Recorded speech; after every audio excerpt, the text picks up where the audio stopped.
jërë ngeen jëf mbokk yi ñu ngi leen di nuyuwaat beneen yoon fii ci Eyeafrica TV amaat mbégte fas yéene àndaat ak yéen ci beneen jotaay Good Morning Africa mu doon programme bi nga xamante ne da ngeen koy xaar suba bu nekk bu waxtu bi jotee mu doon mbégte ñu ñëw waxtaanee réew mi ak tolluwaayam fi ngeen mënta nekk ci biir réew mi wala ci biti réew di ànd ak ñun ñu ngi leen di jaajëfal bu baax ba ci ànd bi waaye tamit ci safo bi ak kolte bi tey di alxamis yem ak fukki fan ak ñaar ci weeri June 2025 ñu ngi leen di jaajëfal bu baax di leen dalalaat ci programme bi incha allah léegi-léegi nañ ñëw ci ponk yu fas yéene waxtaane ci jotaay bi di leen wax welcome on board once again ci programme bi kon ni ngeen ko xamee toujours na ci feggu ay sumay naataango tey Mohamed Mbaye Garme la àndal ci jotaay bi amaana bi ci kanam ñang dinañu fekk ci jotaay bi wala ñu jokkoo waat ak moom pour ñu jox ñu update ci too buñ nekk ci li nga xamante ne mooy CDS lu moo def ci too bi dinañ ci ñëwaat amaana ci kanam waaye tamit laataaloo dana am yeneen ponk yu ñu waxtaanee ci jotaay bi incha allah but before then ma bàyyi rek moom Garme borom suñu réew mu nuyoo bu pare nag ñu tabbi incha allah ci waxtaan bi léegi incha allah Garme nuyu naa la baax noo def. maa ngi lay fay Amadou. maa ngi naka suba si sant yàlla rek bu baax a baax. maa ngi lay nuyu di nuyuwaat ñi suñu viewers yëpp. ñu ñëw seetaan ñi nga xam ne ñoom always Good Morning Africa dafa nekk programme boo xam ne ñoom dañ ko tàmmal seen bopp. subateel bu jot ñu ngi toog di xaar bu dilee amee sax. waaw mu ngi noonu. so ñoom dañ dee xaar lu mën a xew rek so anytime ñu start rek ñoom fekk nañ pare nañ pour ànd ak ñun kon ñu leen di gërëm bu baax. ci ànd bi ak tamit. seen contribution yi ñu nekk di def loolu yëpp dafa important comme ni ñu ko dee waxee réew mi réewu démocratie la boo xam ne every person am na right pour express his or her opinion bon mu express ko in a very responsible way boo xam ne xëy na doo xast kenn doo saaga kenn waaye tamit war ngaa mun ngaa am disagreement wala nga agree ak nit that is fine so réew loolu moo ko dee yóbbu sax different ideas and different opinions loolu moo dee tax ñu mën a amee solution wala ñu mën a amee solution to our problem so loolu lu am solo la kon di leen nuyuwaat bu baax rek di amaat beneen mbégte pour feggoo ak yow waaye tamit pour janoo ak ñi nga xam ne ñooñu nekk di seetaan jamono ji jërëjëf di la gërëmaat bu baax ci teewaay bi di la massa coono ndax démb rek ci guddi yaa ngi fi woon suñu réew ak team bi yëpp di la gërëm ci liggéey bu am solo bi la loolu tamit amoon na solo ngeen am waxtaan bu am solo with all that tamit teel a xëy bi ñëwaat tamit war a continuer ci beneen édition loolu farlu moom moo ko dee waral ak tamit buggal li ngay def ñu ngi la ci jaajëfal bu baax a baax incha allah ñu fas yéene àndaat ci jotaay bi tey wax naa ko léegi bu ci kanamee amaana ñang dinañu fekk si jotaay bi wala ñu jokkoowaat ak moom mu update ñu but before then dinañ waxtaanee li nga xamante ne mooy ci court process bi nga xamante ne Ousseynou Bojang police shooting case bi mu ngi ci xam ngeen ne dañ first court bi dafa order ñetti senior government officials wala government spokesperson ak of course security official pour ñu teew ñoom tamit ci case boobu dinañ ci jokkoo ak Modou Lamine Faye pour mu jàngatal ñu mbir moomu leen ndax xelam dafa màcc ci wàllu yoon ak yoonal ñu jàngat loolu incha allah dinañ ci ñëw bu baax a baax waaye it bu loolu weesoo ci kanam tuuti am nañ fi gan bu am solo nañ ko dalal ñu waxtaan ak moom ci wàllu politique bi taxawaay surtout ci parti bu mu bokk ak yeneen tamit du ñàkk yeneen waaye tamit police bi démba dafa am benn vidéo buñ génne bu interesting bu xëjee bëgg naa ñu dugal ko ci daal anyway ñu def ci jàngat tuuti xëj na laata ñoo dugal suñ gan bi but quickly ñu ànd ak suñ partner si Jah Oil appreciate leen ñoom ñi nga xamante ñoom ñoo ñu gunge ci jotaay bi ndax xam ngeen loolu tamit daf ci am solo Jah Oil nekk compagnie doomi réew mi di def lu am solo ci réew mi di yëngoo nag ci secteur yu bari bokk na ci wàllu ciment bi dund bi maalo bi ak yeneen yi nga xamante ni ñu ngi ci ñu appreciate leen soog a nag dellusiwaat léegi soobu ci biir programme bi.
All right, welcome back, and thank you very much for joining us.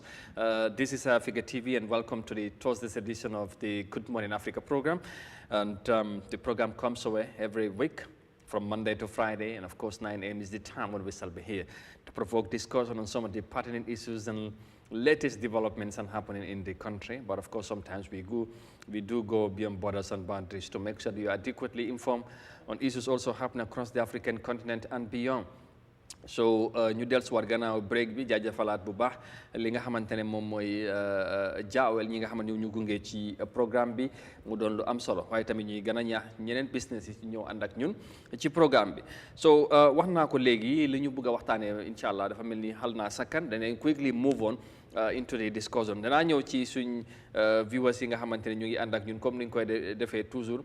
Appreciate leen nuyu leen bu baax incha allah ci kanam tuuti xam naa gars yëpp ñu ngi fa ñoom oncle Sall ak gars yi but fu ñu bëgg a tàmbalee tey mooy yëf yi mun naa wax ne sécurité wala police bi seen taxawaay ci dëkk bi ndax ni ki démba police PRO bi surtout moom ci boppam dafa experience something very interesting mu ñëw narrate ko jël vidéo bi siyaa ko seen Facebook page bi ak of course daanaka ñëpp am na ñenn ñi nga xamante ne gis nañ ko surtout mooy mbir mi nga xamante ne yàgg naa am ci réew mi te ñu bari di ci wax am na ñeneen sax dem nañ ba wax ne léegi loolu est-ce que police bi mun nañ cee defati dara mooy xale yi nga xamante ne day jël ay moto dem ci kaw tali bi di daw di def drifting di daw bu doy waar léegi am dañ ci dee cause ay accident wala tampoñ ci ay nit mu doon lu yéeme yàgg nañ ko waxtaanee fii police commissioner wax nañ ko ci invite nañ ko fii ci Eyeafrica ci ay plateforme yu bari invite nañ ci police PRO ak ñeneen ñi nga xamante nañ responsible but with all that taxul mbir mi mu stop mu ngi continuer bi am ba démba police PRO jógee GRT si programme muy ñëw mu expérience lu mel noonu toppa ñi ko doon def balaa ma cee sori ñu déglu ko moom ci boppam mu nareet naka la yëf yi defee ak lañ leen def ba jàpp ñi nga xamante ne ñoo ko doon def démba buñ ci jógee nag ñu soog a def jàngat li nga xamante ne mooy mbir moom leen incha allah léegi-léegi ñu déglu police PRO soog a ñëwaat. It's rather unfortunate, just closing from GRTS from a program on our neighborhood watch, and you were there with me when we had the sound, the usual sound when they are stunning, drifting there. And I told my driver, like you said, they are the ones. Then I told my driver, let's go. So we were there seeing them. When they saw us close, then they turned as if nothing happened. Then we followed. We ran after them. We went from GRTS to the Kanifing General Hospital, going to Riders for Health, then back to around GRTS. So we did that circle once, twice. Then he went now to Kairaba Police Station, Kanifing Police Station, to Jimpex, around Jimpex, then went to Nyambai, then to Kanifing, around that Kanifing. So fortunately, that's where we were with the driver. And the driver was having the spray. And we got them. Before we got them, he hit one vehicle on the road, and automatically he had to slow down, and we were there on spot. Then we sprayed him. They left the vehicle, and they ran away. As you can see from my eyes, the spray got into my eye. I could not do anything. And my driver was the one who actually ran after them, and almost half them somewhere kept. They went into a store, and they were not coming back. So that's the time. It was only two of us. We came back for reinforcement from PIU and mobile traffic. So here we are with them. I am the eyewitness to this. It happened before my very eyes, and I followed them. More than 15 to 20 minutes, I was going with them. They were running. They never stopped. You can hear the silence, while we were following them to stop. They did not, and they were hitting vehicles, and they were driving dangerously on the street. Everybody, even other vehicles, we are trying to stop them, but they have to dive to avoid them. And this is what has been happening until at a point where they could not, because they hit a vehicle and they had to stop. And there we got them, and the whole community came out to support us. That affects all of us, because any one of us could be a victim. Because playing around with vehicles, stunting, drifting on the road, vehicles are coming, they have to stop for you. If not, you can hit them. Even people, pedestrians who are on the way, you can hit them. You can lose control. And we have seen it here. Less than 3 months ago, around Manjai, somebody was hit. 4 of them. One of them died immediately. And these are the people who are causing this. So we are going to set an example to them. We'll take them to court. We'll process them accordingly. And we want the rule of law to take place. And I know when things like this happen, people will always call people to appeal and all that. These are students, these are X, Y, and Z. And others would say, Fentebolaji, because they are children of the rich people. They are children of the people in government positions. They are children of people who are on, personally, I am so passionate about this because at the end of the day, what is the police doing, or what are the police doing about this? That's what is always on the social media. Everybody is complaining. It looks like the police cannot do anything about these kids. They are going around killing our people, killing Gambians, causing accident, havoc on the road. If they say this is a sport, it's not a sport in the Gambia. If they want to introduce it as a sport, let them use the proper channel. There are proper channel and proper procedures. They can work with government, they can work with ministries or line ministries or stakeholders who are responsible for this. And then when it is a sport, a dedicated place would be identified where they can go and do whatever they want to do there. But they cannot come on our main road and try to disturb the traffic, try to cause havoc on the road and potential accidents and killing people. History is a good teacher. How many people have been killed by some of these people who've been doing this? And at the end of the day, what happened? So at the moment, I'm so emotional, and I can see from my voice because I'm affected. I ran after them 15 to 20 minutes. It was deliberate. They failed to stop. I was running after them. The silence was ringing or shouting. They failed to stop, and they were driving dangerously on the road, hitting people's vehicle and running. They don't even care. It got to a level where it's like there is no choice. They had to stop, and that's the time they stopped.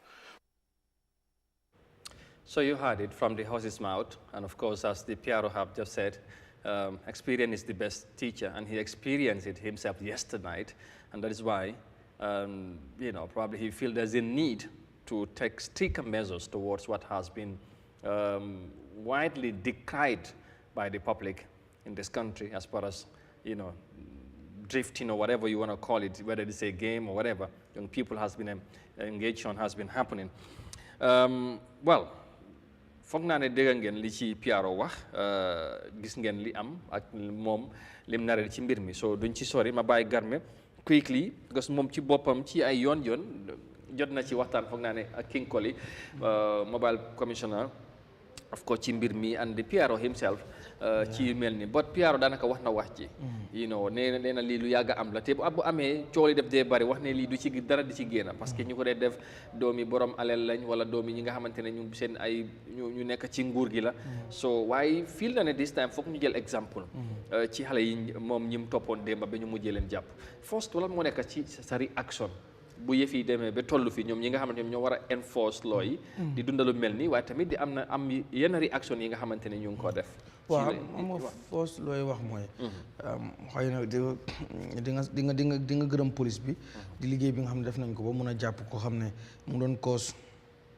loo xam ne danjalatu li nga xam ne mooy public places because of comme nu mu ko waxee rek ay du em si bopp borom because of bu dara xewee du moom rek moom mooy he aussi will be affected but dina affect ñeneen ñu nekk foofu noonu loolu moo tax sax mu gën a doon public concern because of nekkul ñoom ñuy doosu nga xam ne ñoom ñoo nekk di def loolu ñoom rek ñoo ci am xam ok loolu comme those drifters boo ko doon tekki si wolof mooy mbégee ñi nga xam ne dañuy mbégee because of mbégee la jël sa oto demuloo fen def lu la neex di wëndeelu di ci yooyu yëpp mbégee la yoo xam ne da nga koy def fo da am ci pleasure boo xam ne waaye mu doon loo xam ne dafay dem ba lor nit loolu lu ñëpp di ñaawlu la lu ñëpp di yàgg di wax la police xanaa tamit loolu leen di wax rek mooy ñoom tamit yàgg nañoo bàyyi seen loxo tamit ci lii because of lu nekk di xew every time ñu la koy ok amuñ benn particular place boo xam ne foofu lañ koy defee waaye am na foo xam ne foofu lañ dee nekk every time so police tamit dañ need pour di def yu bëree dañee ni di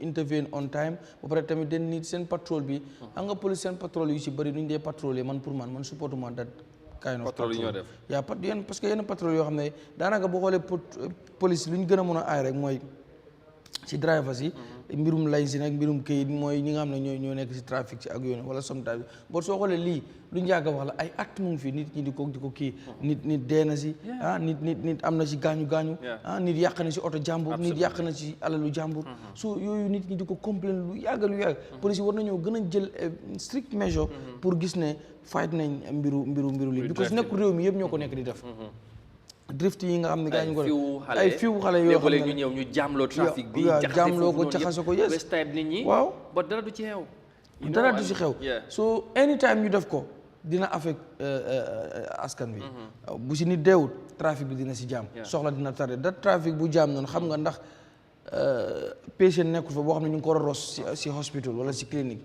so yooyu yëpp mën nga ko consider so loolu yëpp noonu police pour man war nañoo gën a taxaw jël measures yu gën a strict pour gis ne fight nañ mbiru drift yi nii but ñaareel bi tamit mooy bu ñu leen jàppee ba pare because of ñii gis naa PRO nu mu waxee ok ne pare nañ an mu wax na sax ba ne he is so passionate about it because of mooy gis na ne moom eye witness la to this dawloo nañ ko waaw moom dem na he was very emotional bi nga boo déggee nu muy waxee but li ma ci mën a wax mooy ok ñii def nañ ko bu fekkee ne parce que ñu bëri lañ leen dee tam as moom PRO wax na ko ci biir wax bi ne ñii ay doomi borom alal lañ. waaw moo tax nit ñi doon wax ne. waaw ñu koy def dara du ci génn. dara du ci génn parce que wala ay yi nga xamante soo yaa ngi wax dem ko waaye man du ma surprise suñu demee ba mu yàgg kii mu génn.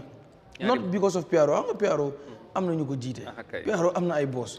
so bu fekkee ne exemple duñ ko waxee li ci am rek mooy bu fekkee ne government bi bu fekkee ne police bi ñoom pare nañ pour def an independent job si lii nii maanaam.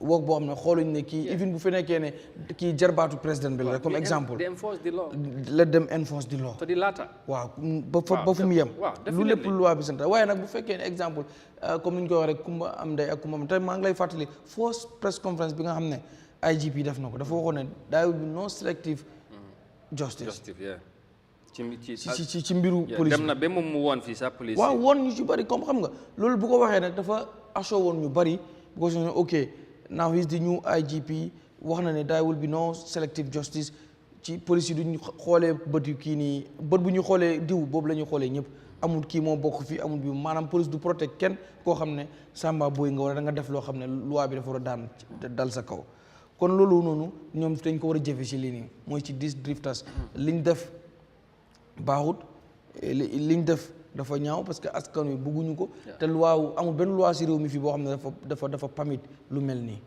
because of lii loi santaanewul ko boo demee bu ñu ko wax na sax ci trafic act bi sax da ngaa gis ne yu mel nii dafa nekkul soo kon da ngaa gis ne ñoom li ñu nekk di def nii àndut ak dëppoowut ak loi lu dëppoowut ak loi nag lu tax ñu am police lu tax ñu am loi lu tax sax ñu am constitution boo xam ne moom moo ñu kii nu ñu koy waxee sax moo ñu gouverne pour teg nit ñi ci yoon képp koo xam ne xëtt nga sarta buñ la war a àtte dañuy xool ci lu lan la loi wax ci ku def sàngam lan la loi wax lu loi wax nañ ko def te buñ ko féevo buñ ci dellu ginnaaw waaye man daal comme nuy askan wi do ñoom dañu war a sax proof askan wi wrong wala ñenn ñi nga xam ne dañu wax ne dara du ci génn suñu leen jàppee tamit dara du ci génn and then don't be surprised ñu toog ba mu yàgg case bi kenn ba pare ñaareel bi lenn loo xam ne du mu ci ànd ak police bi wala xaw ma luy ci police mun na jàpp siiwal jàpp waaye su nekkee ci process bi dootoo ci xam dara waaye pour man every stage boo xam ne nekk nañ ci they need to update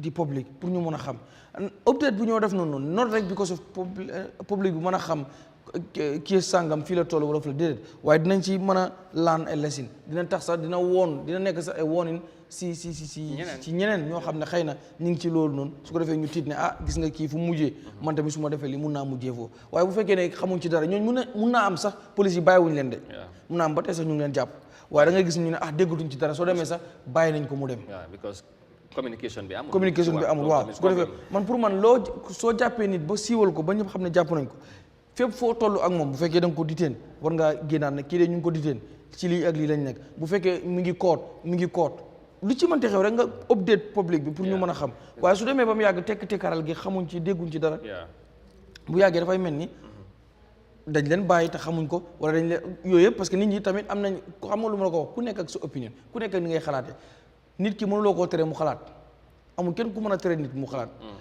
nit ki mun naa xalaat nu mu ko neexee soo pour ñu bañ loolu nag parce que nit ki mën a toog ne soo gisee dégguñ ci dara dafa mel ni kii kay bàyyi nañ ko. waaw fekk sax xëy na demeewul noonu. waaw absolument. waaye ñàkk communication bi tax na ku nekk mun na cee njortu moom pour man communication boobu is very important. it's fundamental.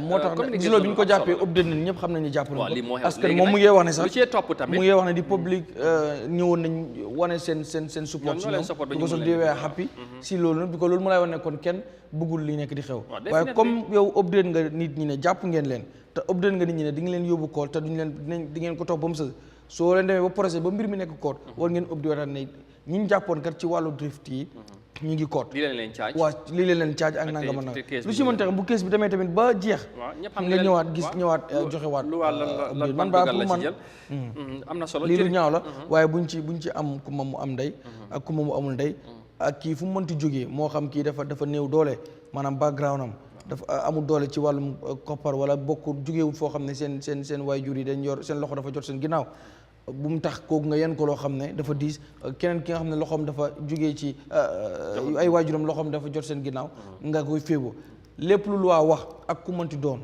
na dox na loi boobu dal ci kaw man daal loolu laa ci mën a wax jërëjëf bu baax a baax xam naa ne loolu danañ ci gën a ñëwaat ndax fan yi di ñëw danañ am police PRO fi waxtaan ak moom ci lu mel ni ak yeneen yi nga xamante ne wàllu kaaraange réew mi la ndax loolu seen loxo la nekk waaye li ci gën a am solo comme ni nga ko waxee mooy nañ ci jéem a taxaw parce que moom ci boppam wax na ko léegi-léegi bu ñu téyee ay xale yu mel ni dafa am ñu dee call di wax ne ñi ay xale lañ nañ leen baalal wala ay student lañ ak yooyu waaye jàpp na ne bii du demee noonu wala because ay doomi kilifa lañ ci nguur gi wala dañ jegee nguur wala ay borom doole mooy seen ay waajur moo tax léegi-léegi nit ñi fo ne dara du ci génnam bon nii asoona askan bi nañ jël exemple ci xale yi xam na ki waxee mu ne xale yi nag lokki wuñ xam naa ne ñii moom dafa mel ni ñoom ci ñoom lañ nar a jël exemple bu dee ni ñu ko waxee noonu lañ ko doxalee but whatever danañ toppa kees bi incha allah seet fan lay lan moo ciy génn ñu xam daal naka la incha allah so danañ move on quickly ndax suñu gan bi mu ngi xaar xam naa lii rek doyoon na topic sax pour ñu waxtaanee ko te am soo ñu bari ci yéen ñuy seetaan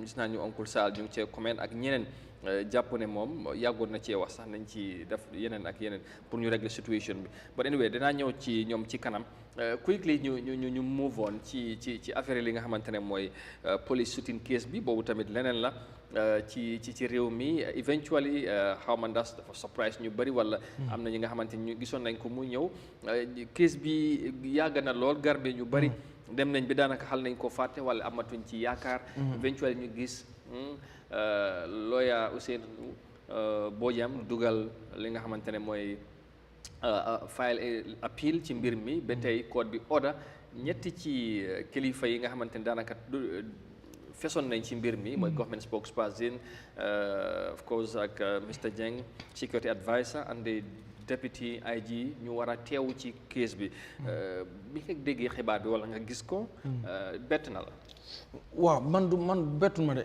comme su ma waxee suma diggante dëgg yàlla bettun ma ndax lu tax bettun ma mooy benn ki nga xam ne mooy di spokesperson of the government Sankare right moom pour man sax bu demee testify si case bi hope he can be trusted parce que moom dafa am lu mu waxoon loo xam ne dara amul si case bi nii daf si waxoon loo xam ne dara amul si dafa mislead the public totally tuumaal fi Ousseynou Bojang ne UDP la bokk loolu amul that's not the case tuumaal fi Ousseynou Bojang si yu bare yoo xam ne amul wax fi tamit ci mbiru yu bare yoo xam ne wax na ko ci mbir ci case boobu noonu boo xam ne génn na wax na biñ jógee bi police yi waxee ak moom li mu wax is not the same nit gis nañ ko nekkul loo xam ne man lu ma wax la wala man rek maa am kii boobu ñëpp loolu ñëpp ko gis demoon na West Coast Radio suñu naataangoo wala suñu doyen Peter foofu la waxee yu bare ak li police génne ak moom la mu wax du benn contradiction amoon na ci totally boo xam ne dara amul si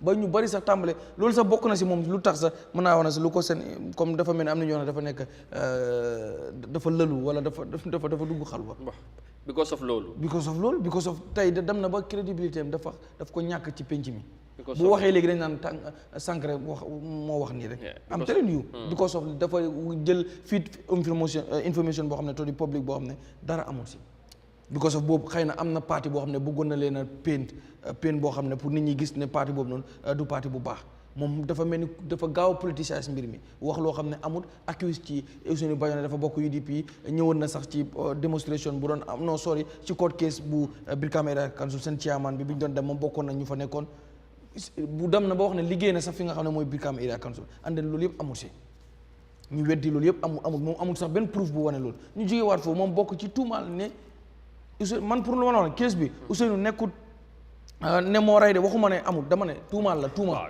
la waaw exactly tuuma la waaw tuuma la fii fekk demuñ ba code bi dem ba atte ko ba design tuuma la rek te tuuma boobu ñu teg ko government bi ñoo ko tuumaal government bi jógee ko ci that security advisor bu président bi something Jeng jógee ci ki nga xam ne mooy Sankare ci boobu ñu tuumaal Ousseynou Bojang mu si la bokk ak police bi inspecteur général because moom moo nareetoon yëpp ci presque nan la leen def ba te jàpp yooyu ko ak noonu yooyu yëpp man foog nga ne li Sankharé waxoon moo tax ñu boole ko ci mu war a ñëw ak xëy na jëng loolu ci ñu ko tax si boole loolu la Sankharé kay loolu moo si parce que Sankharé investigation Sankharé arresté Sankharé du police amul kon lan la war a taqee ci mbir mi lu dul kàddu yu mu yëkkati woon noonu loolu kese moo tax mu war a ñëw testify parce que dafa war a ñëw testify ndax kàddu yu mu yëkkati woon noonu moom ñëpp xam nañ ne dara du ci dëgg with all due respect kàddu yu du saaga de am nga lu dëgg du dëgg waaw waaye with all due respect pour moom li Sankharé waxoon ci mbir moom yëpp dara amu ci loolu yëpp ay sos la woon te man pour man kilifa gu mel ni Sankharé wartu sos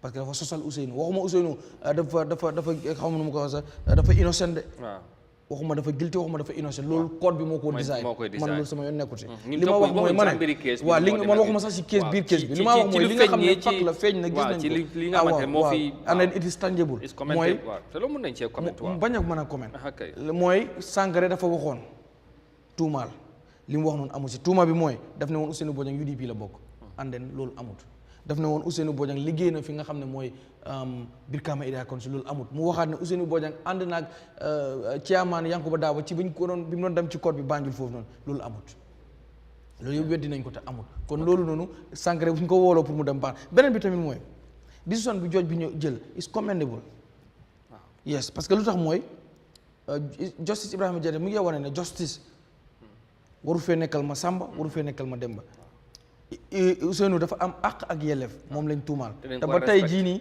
nit la koo xam ne guilty good te suñu loi bi dafa wax ne nit ki dafa innocent ba keroog ñu koy prove guilty kon loolu dañ ko war a sàmm bu fekkee ñu réewum loi la réewum démocratie la réew moo xam ne dañ ŋànku ci loi léegi nag lii coow li yëpp mooy ñetti ñu war a dem testify noonu waaw uyu ji ci affaire yi benn mooy Sankharé moom bu demee lu muy wax waaw loolu ñu bari ñu ngi koy laaj lan la war a wax su demee because of xanaa waxoon na fi am na ci li mu waxoon waaw fan la ko teg ana évidence yi du ko indi parce que su amoon fu mu ko teg parce que loolu tamit mais bi bu dee loolu la waxam ji su amoon fu mu ko teg Sankharé waxam ji bu ko amoon fu mu ko teg mu am proof Ousseynou code bi du delay comme nu mu nekk nu mu yàggee nii xam nga kañ la woon 12 septembre 2023 12 septembre 2023 ñu ngi ñaata 2025 ba tey code baa ngi nekk di dem rek June 12 state bi su amoon enough evidence si mën a prove konoon accusation bu ñu teg si Ousseynou Bojang konoon code bi jàll na konoon heure bi ñu ngi wax beneen mbir waaye lu muy yàgg ni yëpp pour wax la ne la state bi amuñ evidence yu mat pour war a mën a prove ne ku ñu accuse ne moo faat PIU yi te nag don't be surprised ñu dem ba ci last minute si ñu ne la Ousseynou defu dara wala ñu ne la Ousseynou du moom te bu boobaa nag léegi Mamadou xam naa loolu ñu seen xel màcc si loi dinañ ci wax waaye waaw léegi loolu danañ si ñëw moo tax ñëw bëgg a wax ak ML xam naa ne bu dee mu ngi ci laan bi ñu jël ko Modou Lamine Faye Gambien la nekk foofu ci United States of America waaye tamit xelam màcc ci wàllu criminology waaye tamit ci wàllu yoon ak yoonal ba ci wàllu security ML once again ñu ngi lay nuyu bu baax a baax naka nga def naka suba si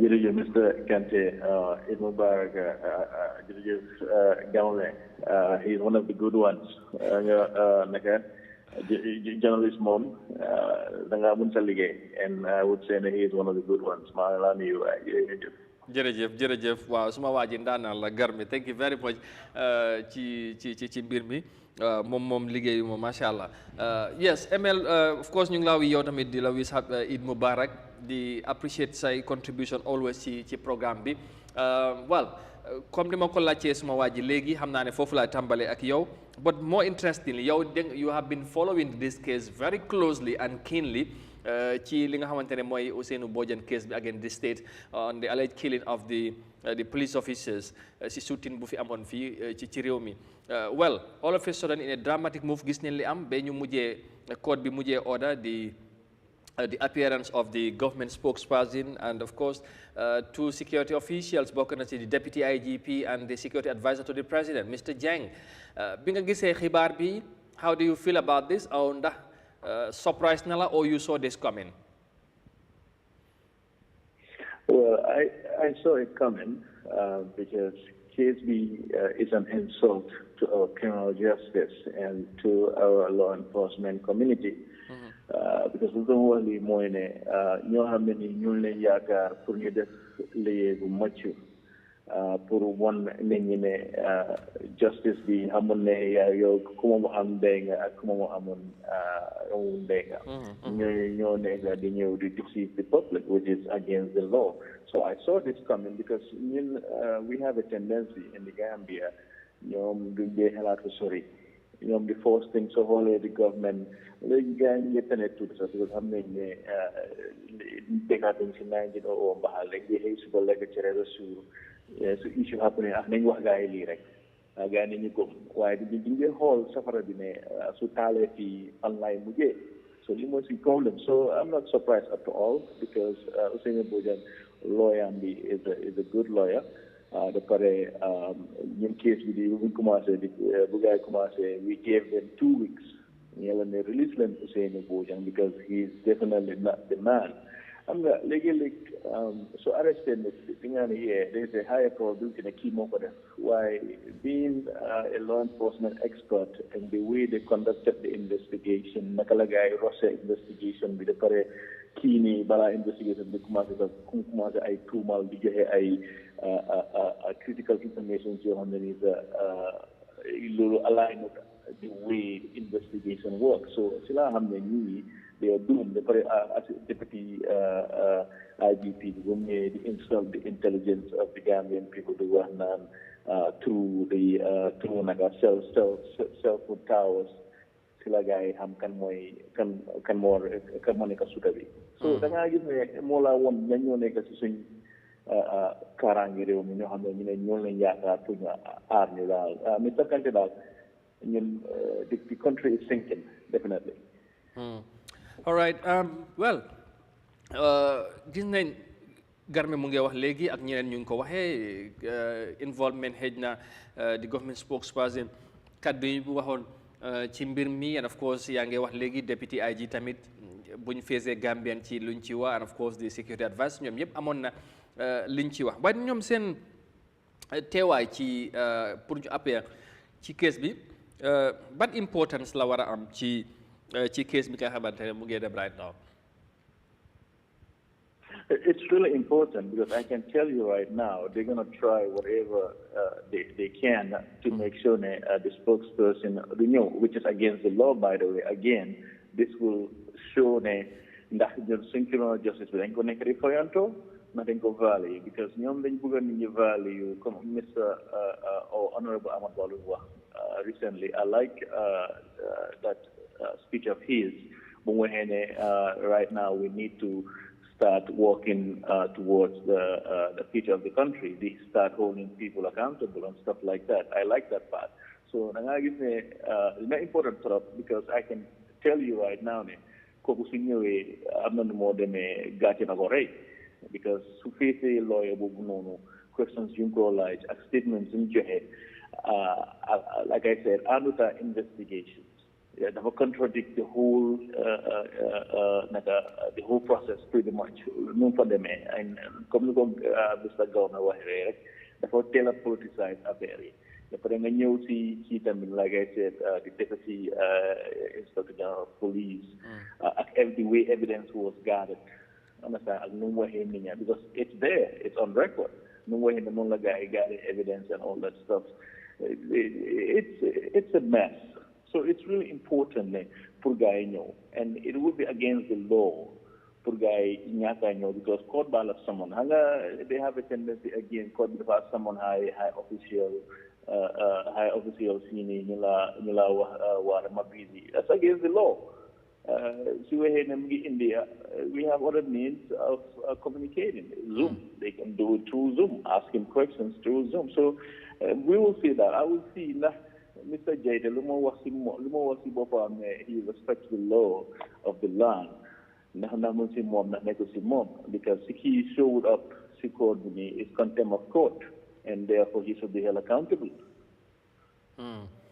All right, interesting. Well, ML case bi yàgg na léegi bu mu tàmbali ak léegi te Gambien si ñu bari am nañu ci react am nañu ci wax lu bari dem nañ ba xalaat ne sax fu mu nekk nii est-ce que nguur gi mun nañoo am ba ay provide ay evidence wala ay firnde yi tax yi mun a connect Ousainou Bojang ci mbir mi am na ñuy xalaat ne loolu dina jafe lool waaye bu fekkee ne loolu xëy na yenn firnde yi ñoo bëgg a teg nekkul lu leer mooy ay fabrication evidence wala report yu ñu cee wax loolu am na ndax am na loi lu mu wax ci yu mel noonu ci court case yi nga xamante ne yu mel nii di am yéeg noonu nit dem wax lu amut wala jéem a teg li nga xamante ne mooy li nekkut ci mbir mi pour tuumal nit because ñu bari ñu ngeen njort lu mel noonu waaye xamaguñ na fan lay mujjee ndax yëfi yoon la bot ndax am na li nga xamante ne mooy loi bi lu mu wax ci loolu. Definitely ñun loi yu baax nañu am si dëkk bi because dañ ko copy and paste from the Europeans UK to be precise. So I gis ne section 95, 96, 98, 99, I believe 100. I mean, in chapter 10 of our criminal code, when law section 95 obviously Monica perjury more so new fancy code be lulu another take law and section 96. Bobu mom is different. Bobu definitely is I think a false statement by interpreters. Okay. Understand that? But when you 97 evidence on charge of forgery, and you 98 fabricating evidence. Bobu mom sing that jabe no willing a fabricate ko. I am subsection A and then subsection B. Subsection B, you know, knowingly, so whatever knowingly, use go in court. Bobu sing that jabe menga sentence 7 years. Which they are doing right now in court because they keep fabricating and then false swearing more. So, fene come na watni putting a pen. But I mean, problem. And then you're deceiving witnesses. When you deceive witnesses, come in there that me in the Gambia, they will bring their own witnesses. This guy or them together before can and you're okay, nickel witness. That's illegal. So the look at it definitely come the conspire to falsely accuse Ousainou Bojang come in without any evidence. Because I can tell you, there's no evidence connecting. I can bet my career. I can bet my life on this. They have no forensic evidence, no physical evidence, digital evidence to connect Ousainou Bojang to this. And then evidence is for one because in Winkumase, one manga organization, particularly one guy, I give you guys 2 weeks to do what's right. So I'm going to put independent bunta, and the more bunta we obviously it will undermine you, and that's what's been happening because we have provided so many evidence in this case to contradict the state. I know they don't like that. And then Mandela section 102 of chapter 10, allowing a conspiracy to defeat justice or an interference with witnesses. When so conspire, falsely accuse somebody, that is illegal. And that's what we're doing right now. So what am I saying? Why? Because Gambians, I would say 95% of Gambians, constitution, even police and Bopa, I don't think they reach in criminal court. Because in criminal court, nobody's above the law. Even President Business court be law he will be held accountable. But why are they not holding these people accountable? More of like you say, you Japan come traffic violation, those people, I guarantee you, just to show them. So it's all about impressing, it's all about the optics. And when you enforce laws and do selective justice, selective enforcement, they can be most of them. Again, I'm not right? See question going example, so make it a kid. I'm Yari Jabar. Jabar Bovali, respect to the head that I'm out of excuse and minimize Lunda. Why when Jabar Bovali value logo, then I can be some more depth when you want a dolly. Okay. And hit so you disturb me wow, I'm more to the stupid.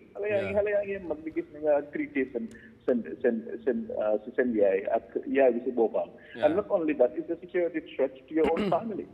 Because what they are doing right now, 90% of the issues, the problem, the unwarranted controversies happening in the country is because of the police. They do not follow the law and they want you to follow the law. How is that going to work? all right. doo gis jaxatu. Nga ne da nga harvest dugub suma waaji da du dem. All right. Yeah, definitely. Anyway, interesting times ahead. I know we'll follow this ñoom seen appearance Gambien si bari nañ ci bëgg a xam naka lay demee ak yooyu ndax teewaay bi after dina am lu mu def ci case bi ak yooyu but we will follow it and of course nañ la amaat am na yéen beneen development tamit ci am ci wàllu yoon yi ngo bi nga xamante ne boo tamit xal na trigger benn reaction from the Minister of Justice ci affaire yi drogue bi ak yooyu but loolu nañ la amaat hopefully early next week inshallah but thank you for the clarity am na solo tamit leeral bu nga indi ci mbir bi ñu ngi lay gërëm baax di la sant thank you very much once again and yeah once again Eid Mubarak jërëjëf thank you Modou Lamine Faye ñu ngi ko jaajëfal bu baax Garme dégg nga lim wax ci mbir mi pour jeexal foofu rek ñu dëggal suñ gan bi well seen teewaay xam naa ne dina interesting de because nit ñi dañuy bëgg a xam ñoom seen demin lan yaa ngi ko wax sànq lan la ñoo indiwaale ci code bi ak naka la yëf yi demee war a demee daal ci bu boobaa. ci code bi. dinañ xam ndax dafa guilty wala dafa innocent waaye daal lu ma ci mën a wax rek ñoom seen dem moom lu war a am la.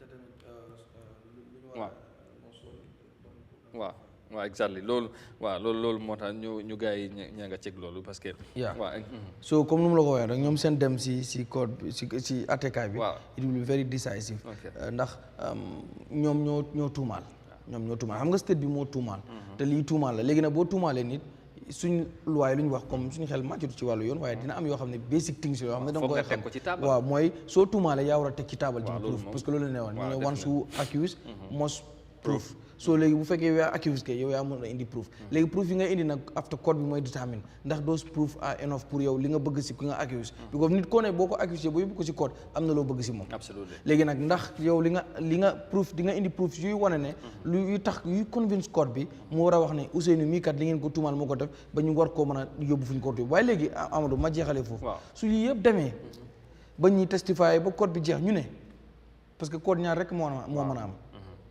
benn verdict bi ñaar rek la mën a doon mooy benn bi kii moo def wala defuloo léegi bu kii defut ñaata at yuñ ko tardel téye ko mile two nangam ak yóbbu ndax government bi they are ready to compensate him loolu tamit xëy na looyaam dinañ ci wax yoonu parce que waaw ñu gis naa sax ñu rafetlu tamit taxawaay looyaam ci Lamin Jeeta waaw man sax mooy sama looya tel nga si langaamu de waaw ma langaamu si parce que àdduna jamono neexut waaw anyway so in the most serious note mooy suñ demee ba si cappaandaw gi bañ ne Ousseynou defut lan mooy nekk si next step bi loolu xëy na ñu amee tontu bi mooy ñu seen xel màcc ci wàllu yoon ñaareel bi itam mooy government bi naka nga mën a accuser ni dara for 2 years mun loo teg benn proof wagum ak state mun noonu suñu amoon proof yu doy wane nañ ko amul ñaari at indi nga fi daal yi ñu wax xawma saaj bi ñii ne daal def ko ëpp sax daal yu indi woon daal lan la report nañ ko de report nañ loolu ne sol na daal ëpp ko definitely te boobu ñu ne was dafa amoon solo bu baax a baax waaw si process bi ak yeneen mbir yoo xam ne boo ko indee items yoo xam ne moom moomul ko indi nga fi yére wax nga fi xam nga tamit wax dëgg fa yàlla am na yoo xam ne daal nuñ koy waxee rek luy raam daal nii luy xeeñ neexul mais bi nag sas la tamit pour ñu teg ba pare tamit nag dina ñaaw lool ci deru waaw ma wax la benn affaire dina ñaaw lool ci deru government bi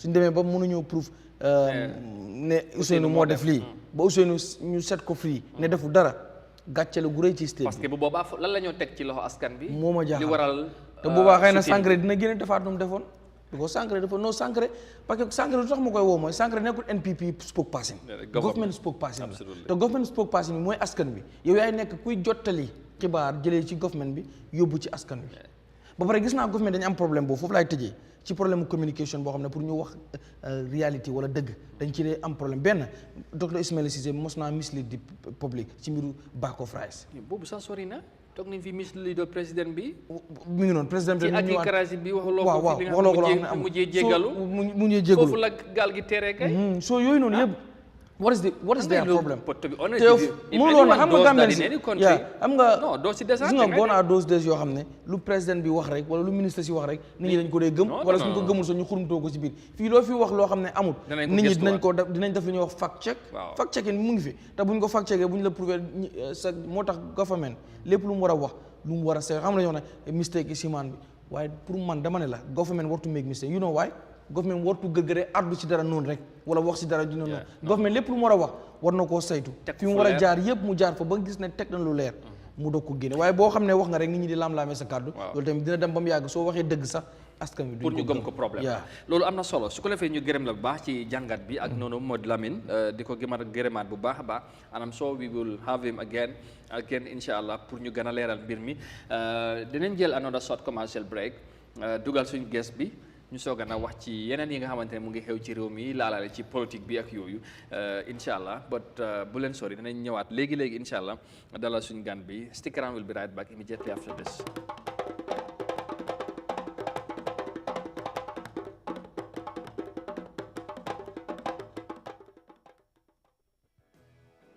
To ensure food security and affordability for the Gambian people, Jar Oil Agro-Food Depot introduces jar rice into the local market. The 50 kilograms jar rice is 100% broken white rice, fresh from India with high valued quality. Jar rice is available at all Jar Oil petrol stations across the country at a wholesale price of $1,950 and a retail price of $2,000. Contact Jar Oil on 770-8080, 715-7960, 726-3667 or 784-2139, or yet still on 733-01321. Jar Oil Agro-Food got you covered for all your quality rice needs.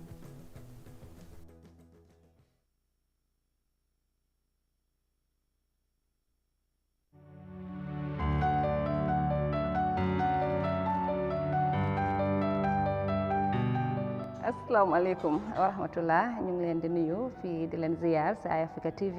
suñ wàññee suñ bugga bi te toppatoo suñ njaboot yi changes dina am. ndax xale bu demee ba nga xamante ne xam na li nga xamante ne moom mooy góor kooku pour nga jàppaat ko day jafe. moo tax yonent yi kenn ku nekk yàlla jox la mission boo xamante ne nii bi mu la yónnee ba pare daf la jox métier bu mu la jox. nga gis koo xam ne bëgg na sa doom. amul sax tubay. waaw doom ji dikk nuyoo moom nga di ko ciiku su la nuyoo doo ko fay. nga ñàkk ko. kooku ne la man kii laa bëgg soo ma joxee kii laa bëgg soo ma joxee kii laa bëgg. maa ngi lay waatal si yàlla ne boo ko defee. sa jëkkër liggéey na ci yow ay milliards am na ñeneen ñu ngi koy jaay ñu defee ko leneen ñu yóbbu ko feneen. boo seetloo indi international community. United Nations, UNICEF. foo dem di nga fekk Gambien yoo xam ne ay technocrate lañu am nañ xam-xam yoo xam ne mun naa jëlee réew mi from this level to a very high level.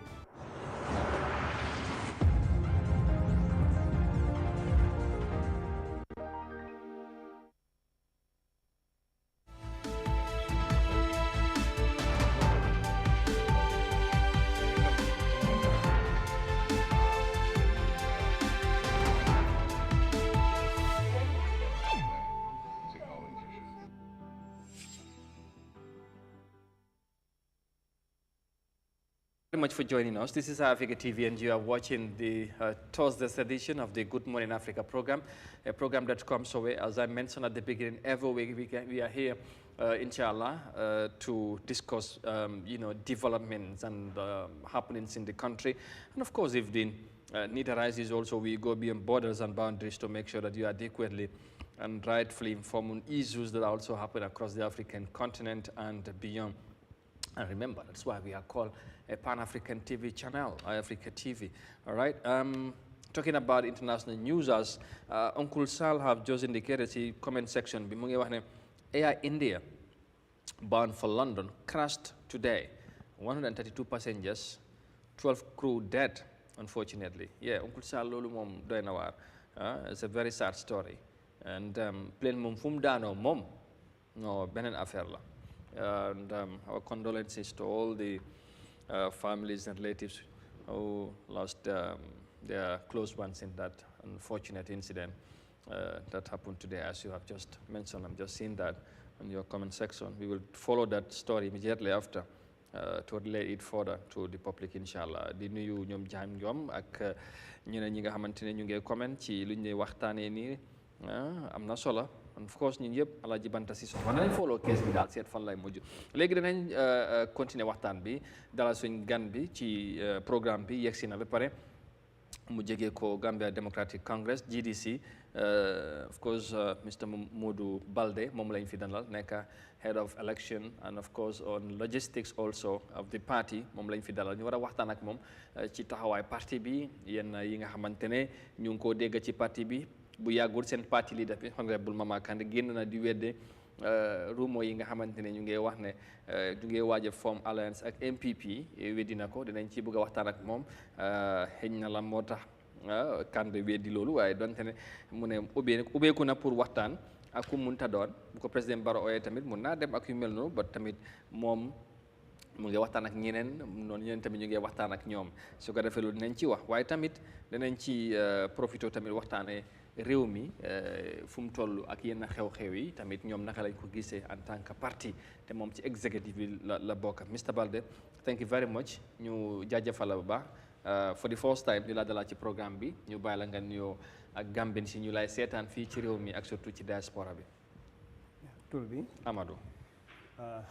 asalaamaaleykum Gambia asalaamaaleykum bépp jili si militants ki nga xam ne moom mu ngi seetaan Eyeafrica TV maa ngi nuyu képp bépp Gambian ki nga xam ne moom dëgg-dëgg réew mi moo lay ñor maa ngi laa nuyu di nuyu suñu parti leader bi mooy honorable Mama Kandeh because moom moo tax ba ma egsi fii tey su toon parti bi kon du ma doon ñëw fii si mbiri loolu man maay Modou Balde te amee wàllu logistique bi ak the election committee of the party.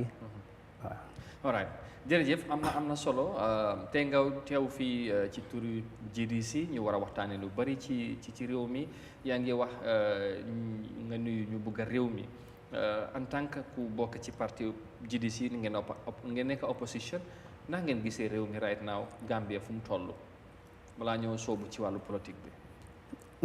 pour na Gambia fu mu toll Gambia si boppam media bi ñoo ko gën a xam because ñoo nekk di wóor waaye xam na ne bépp Gambien ku toog fii tey xam na réew mu fan la toll.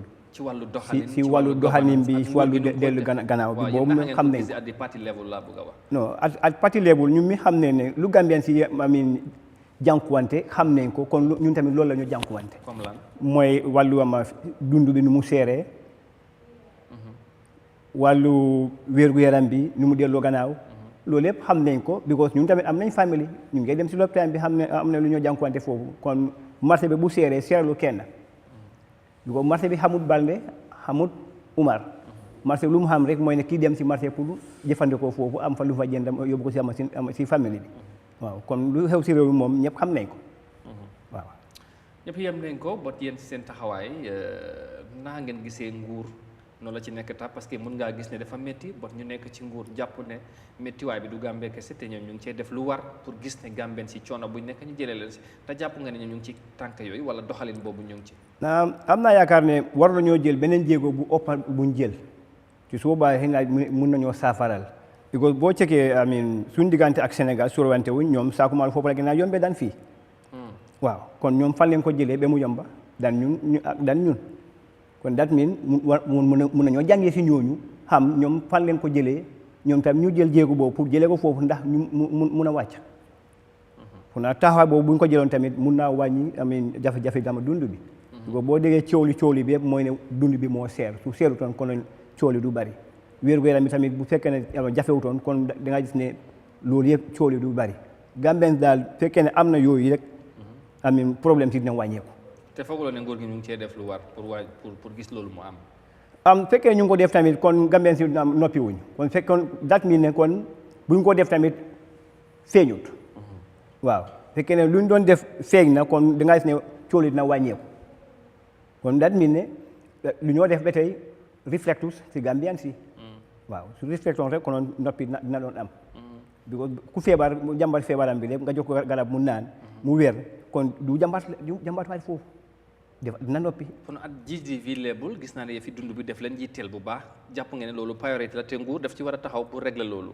waaw loolu du only GDC is every Gambian. wala la nekkal ay priorité pour nga gis ne réew mi am na doxalin bi nga xam ne moom dina reflect the interest of the Gambian. but président Barrow ak ñi mu àndal nguur gi NPP seen alliance parce que dañ fiil ne ñoom ñu ngi def lu ñu war a def te tamit lu ñoo def dafa méngoo ak li Gambian si bugg te su fekkee ne yéen opposition ngeen boog ngeen fiil ne dafa métti ba pare tamit ñoom ñu ngi fiil ne loolu ok du Gambia kese lu méttee fii noonu la ne méttee Sénégal ak yeneen réew xam nga loolu tamit Gambien si boobaa naka lañ koo balancé ina suma caaci na ngee wax Umar gis nga réew doo ko seetee beneen réew da nga ko seetee sa réew because ñu mënuñoo complain mbir métti beneen réew waaye suñ métti réew la ñu mën a complain non bon compé nga fii Sénégal nag maalo foofu la gën a yomba yaa ngi compé soo comparé si tamit ñoom tamit mën nañ koo def mooy ne il faut am nga boo si ma jël comparaison boobu mooy ne jël ko si ñoom fan leen ko jëlee nga mun a am a way forward pour sa réew waaye amaa doxalin bi métti bi boobu moom ku nekk sa kër yaa war a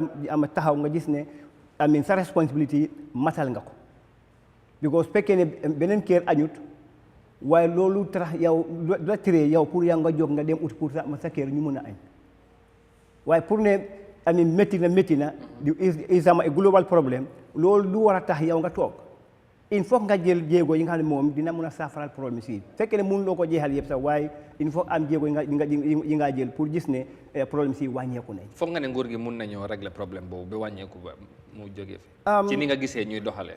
wala nga am nga ci yaakaar. waaw aw ma ci yaakaar ne dinañ ko mën a régler because konoon war li fi nañ ko bu yàgg. because du tey leen commencé dema di jàmbat waaw. ok xam naa dinañ ñëw ci wàllu politique bi Garmé dégg nga Mr Balde li mu wax ci nu mu gisee réew mi jàpp dafa métti ba daanaka secteur yëpp benn tegagul ci yoon waaye bu mu ci gën a emphasize mooy affaire dund bi moom jàpp ne loolu yitte ku nekk la te surtout nguur gi daanaka amul yaakaar ne ñu ngi def pour régler jafe-jafe boobu. waaw man boo benn mooy foo xam nga opposition moom. waaw bu respect anytime mu wax loo xam ne dafa fi bu opponent bi because xam nga government bi. this opposition people ñoom dañ nekk government in waiting moo xam ban political party mooy ñëw wala wat lu mënti am rek xamal ne opposition dina mos a ñëw nekk si nguur. waaw ak fan la ci ban parti la war a jugee nag. waaye beneen bi itam mooy ok jafe-jafe dund bi moom askan wi yëpp ñoo ko nekk di jàmbat. waaw yaa ñëpp ko nekk di jàmbat even sometimes sax ñu nekk si nguur gi xëy na ñoo xam ne ni ñu koy waxee jigewuñ kéeg bi pour war a mën a siyaa ci jot seen wàll ci kéeg bi sax dañ dee complain loolu waaye nguur gi tamit ñu ngi wax ñu ngi jël ay jéego yoo xam ne ñu ngi ko def pour yombal ñi war a import ay ceeb wala ay dund because of maa ngi dégg sax ñu wax ne exemple ñi nga xam ne ñu ngi import ay dund pour ñu ñëw ci réew mi fii yooyu noonu dañ génne taxe bi dañ ko génne comme su ko defee ñu importation bu ñoo def bu ñëwee mu gën a yomb pour price bi mu mën a yomb wala mu wàññeeku am tamit dañoo wax ne comme global issue la boo xam ne fi waaye comme nu may waxee rek always nguur wartu jël excuse ne lii dafa xew Sénégal wala dafa xew Mali wala dafa xew Burkina Faso rek loolu dafa war a xew Gambie non ku nekk sa réew da nga am président réew mu ne dafa am njiit soo gisee ñu dee tànn njiit mooy su réew amee problème wala jafe-jafe am si àdduna bi yëpp yow ban taxawaay nga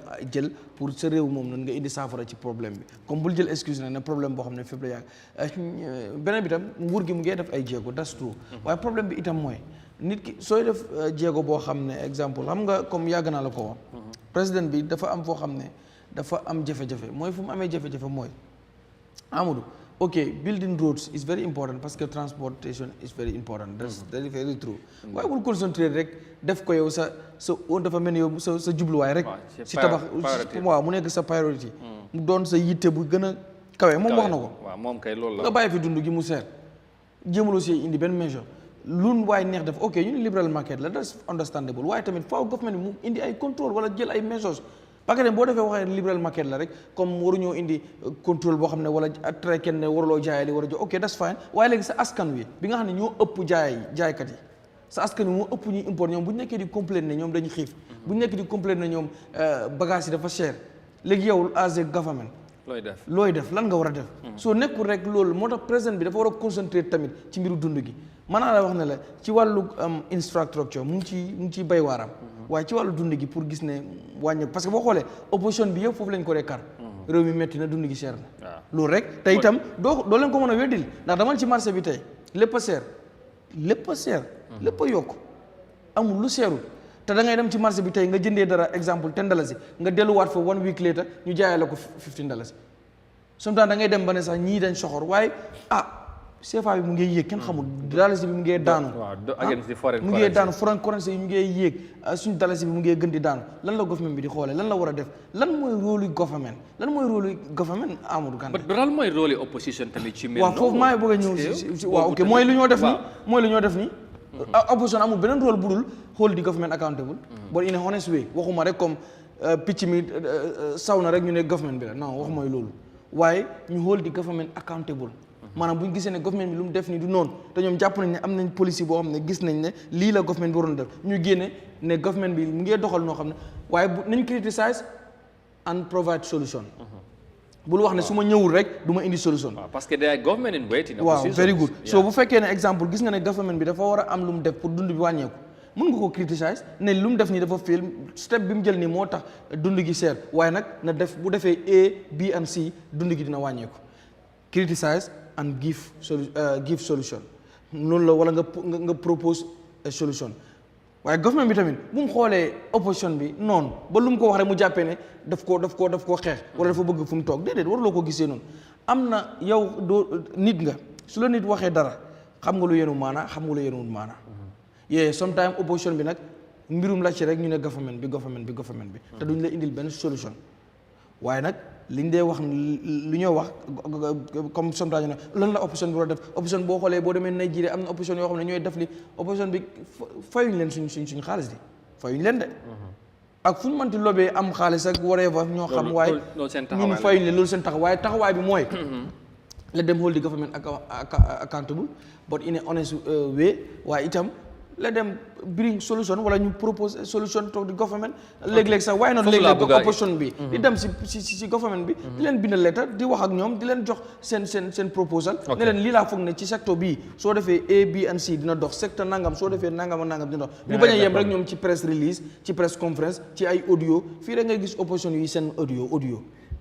di adresse ni di def ay audio WhatsApp audio non man opposition bi yëpp la loolu man moom I don't support that non man waxuma yow déedéet yow kay honorable Kandeh def ko dee def audio moom yomb na ko bàyyi release moom ci yu bari noonu la dee communiquer te loolu dafa yomb torop boobu audio boobu nit ñi ñoo ko jël sama tasaare ko moom nit ñi la de moom fu mu toog di waxtaan ak kii bi am nga it's not about mu ngi seen audio it's about people ñoom ñoo tasaare kii waxtaanam bi so it's not about honorable Kandeh boppam mu seenul audio waaye moom su waxee di record mu seen ko ñi well that's it just like as we are here lu jëw si am si jaww ji rek am yéen la so it's the people it's not anyway but I can tell you moom kay li moo wax kay moom wax na ko askan bi waaw loolu la bon mu ngi doon bàyyi ay audio waxtaan ci léegoo-léegi mu rek bu issue amee yi communicate through an audio message send ko public but I don't think that is even bad no I'm not saying it is bad I'm saying but that form of communication ci political leaders we are saying it's too cheap sometimes it's more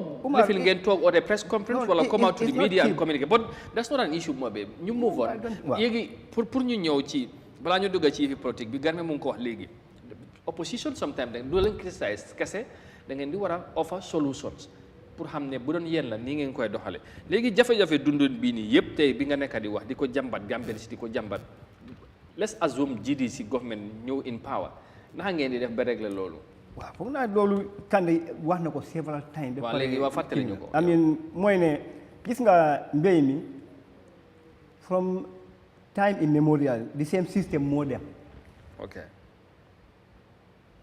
mooy ngoosu bi la waaw xëy na ki am fas ak mbaam nga liggéeye ko ba pare nga jël nga segal toppaati ko waaw am na ñi am wërsëg am tracteur bi lu moo def rek mooy ne pour mu jaxase suuf si rek den yaa nga toppal ma di ji waaye Kandeh moom système am bi bu mu bëgg a indi mooy il faut ñu transform the agricultural sector mooy il faut nga indi ay machines yu war a liggéey because lu kenn mën a liggéey fekkee ne am nga machine bi doo am machine si mun naa liggéey more than 100 people sama lu ñu war a liggéey moom foofu la bëgg a jublu pour modernize agriculture bi you can not only tractors am nga boo indee tractors indiloo li war a béy indiloo li war a am ngoosi wala li war a am contrôle ama wiit bi loolu fekkee indiloo ko lu war harvest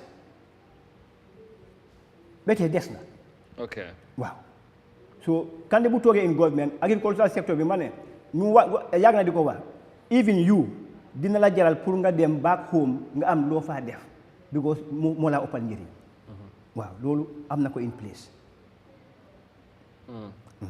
ok so da ngeen foog ne loolu boo leen ko defee da ngeen mun a control the situation of am nga booy see coow lee mooy ne xiif bi la fekkee ne contrôle nga agriculture bi léegi am nga enough food sufficiency am nga ko pour liggéey réew mi dafa yomba because li nga order dina wàññeeku. yeah but loolu moom di nga wax ni dégg la but sometimes tamit dañooy dégg opposition bi di wax lu mel ni parce que li ngeen di wax ni tey ñu nekk ci nguur gi tey démba loolu la ñuy doon wax balaa ñoo nekk ci nguur bu ñëwee dinañ transform agriculture system dinañ wàññi maalo sax dund bi dina gën a yomba ba dañ ñëw mbir mi gën a seer tey lan la Gambien si war a gëm ci GDC li utee tey li ngeen ñëw wax ni kese parce que ay waxtu nii tamit dafa la yomb ñu bari noonu lañ koy gisee GDC duñu wax kese duñu wax pour ne bugg nañ wax Kande du waxantu from 2016 bu mu formé parti bi to date lu mu wax yëpp te mu ngi am te lu mu plan bu dee ne jël na réew mi dina ko implement because am na man bi am na connection bi it's all about connection ba pare ité bi nekk fa xam nga nit ñi ñu ngi criticiser sama opposition ne lu ñoo wax ak buñ toogee lu ñu dee def dee ute waaye I believe that of Kande will be a different thing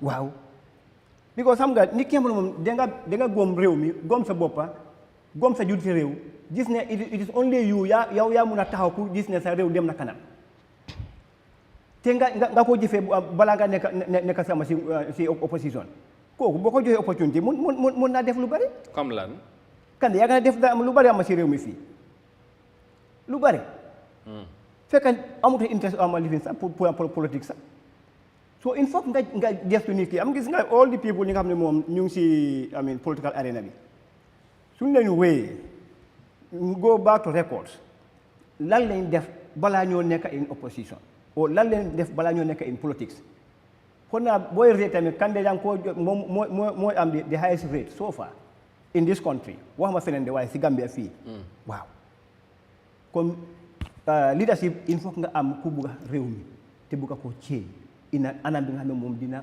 njëriñ askan bi it is the people that you represent okay but in with all that Kande mu ngi koo def ba Gambien si atem na ñaari yoon joxaguñ ko réew mais bu dee li nga ko waxee nii fekkee ne moom buñ boo xaymee ñeneen ñi ñoo def yëpp moom moo am that ratio bu war a nekk ci kaw atem na twice so far Gambien si gomaguñ ko te tamit am na ñeneen sax ñu àndoon ak moom buñ doon foom parti ci politique ba léegi ñooñu yëpp dañ ko bàyyi dem feneen parce que dañ gomatut xëy na doxalin bi wala nu moo doxalee àndatuñ si loolu tamit Gambien buñ ko xoolee est-ce que dinañ ko óolu li ngay wax nii xam nga nekk si parti génne foofu dem foom beneen boobu moomu yàgg na fii Kande si beneen parti la nekkoon waaw ñu génnee ko fa mu foom parti kon boo fiilee ne yow doxalin parti bi àndul ak yow ni nga ko bëggee you can move loolu amu ci benn problème jàpp bi nga mu fee keneen mu ngee ñëw that's normal waaye it has nothing to do with GDC pour mu function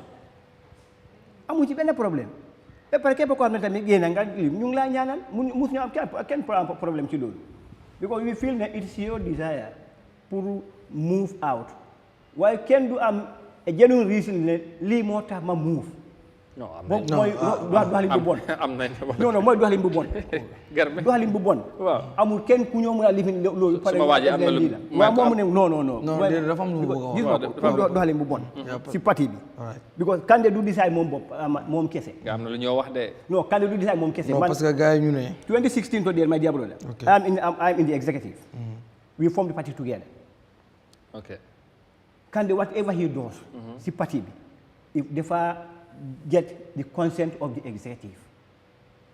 Il faut mu sound their opinion. Mun leen léegi debate it at your level. But there are contradictory assertions to that as to what you are saying. No, people outside the box ñoom ñooy wax loolu. Not outside the box, who were part and parcel of the party. ki nga xam ne foog naa dem na ba nekkoon suma jumul deputy party leader something Ka. Amad Ka. Amadou MH Ka. borom tabax réew movement mu ne biir GDC Mama Kande lépp lu ko fa neexul du fa am. mooy buum di buum mi daal. waaw dafay buum di buum mi toogoon naa tamit ak His Excellency Mama Kande comme ni ngeen ko woowee. ma laaj ko di same question moom mu ne du si tontu waaye bàyyee na ko ñi nga xam ne ñu ngi si biir parti bi pour ñoom ñu kii bot comme léegi bëri na ñu fa nekk di jugee ñoo xam ne ñu bari dañ dee def that allegation ne comme there is no internal democracy ci biir GDC lépp lu neexul Mama Kandeh du am even soo leen toogee at committee level ngeen meeting ngeen def yëpp ba pare sax su si àndut doo leen ko implement doo leen si dox so loolu mooy tax frustration dafay am within the party ba loolu moo dee dem ba trigger ñenn ñu génn so loolu yëpp du benn nit moo ko wax du ñaari nit moo ko wax so lu ñuy wax mooy ku ñëpp tifli bu yàggee loolu doo tooy tamit ma jële ko sama si cas bi waaw Amat Ka buñ koo tànn def ko deputy party leader is not Kandeh moo ko tànn waaw Kandeh tànnu ko déedéet defal nanka rek it's not about Kandeh ñu ñoo ko tànn executive ñoo tànn xam nga moom demutoon pour déléguer sax tànn ko is executive ñoo tànn Amat Ka te bu nga ko tànn tamit nekku fa kon kooku su waxee le li bi dëgg nekku foofu kon dafa tooy Amat Ka xam naa ko bu baax buñ koo tànn moom fekkewu ko waaw waaye du moom rek non li waa moo ne am talking about Amat Ka waaw moo génn am na lu mu wax bi ko wax le ma keneen kooku lu mu wax waaye bu Amat Ka bi moom kooku su waxee mu ngi tooñ boppam tooñ Kandeh tooñ GDC MC Cham génn bi tamit gis na nu mu wax ne nu mu ko defee tegu leen ko si yoon mu ne ni ngeen ko doxalee dara teguwut ci yoon comme ni ngeen ko dàqee parti bi non keesi MC bi mi ngi laa tontu one bàyyi one sama si keesi si nga indi MC dafa am misunderstanding between moom ak parti bi dafa doxal ay policies fekkee ne moom dañ ko suspend mu feel ne he is too big pour ñu suspend ko te mënut a ànda with that mu jël his own decision loolu ñu parti bi mënuñu si dara waaw suspension la jàpp ne da ngeen ko ci tooñ parce que consultation amul wax leen ci ak moom da ngeen jékki-jékki rek parti bi def as a key member of the party ma ne everybody is a key member of the party no waaye once you are in the executive you are key MC was key yes respect naa ko he was doing a very good role in the GDC even as now respect naa ko ci loolu waaye nag parti am na lu moo doxee fekkee ne you are found wanting daaxul la ñu suspend la war ngaa jël soo ama lifin ama jéego boobu nga jël it's not about 1 or 3 months or 4 months it's only one month lu tax mënu koo muñ lu tax ngeen suspend ko at the first place non am nga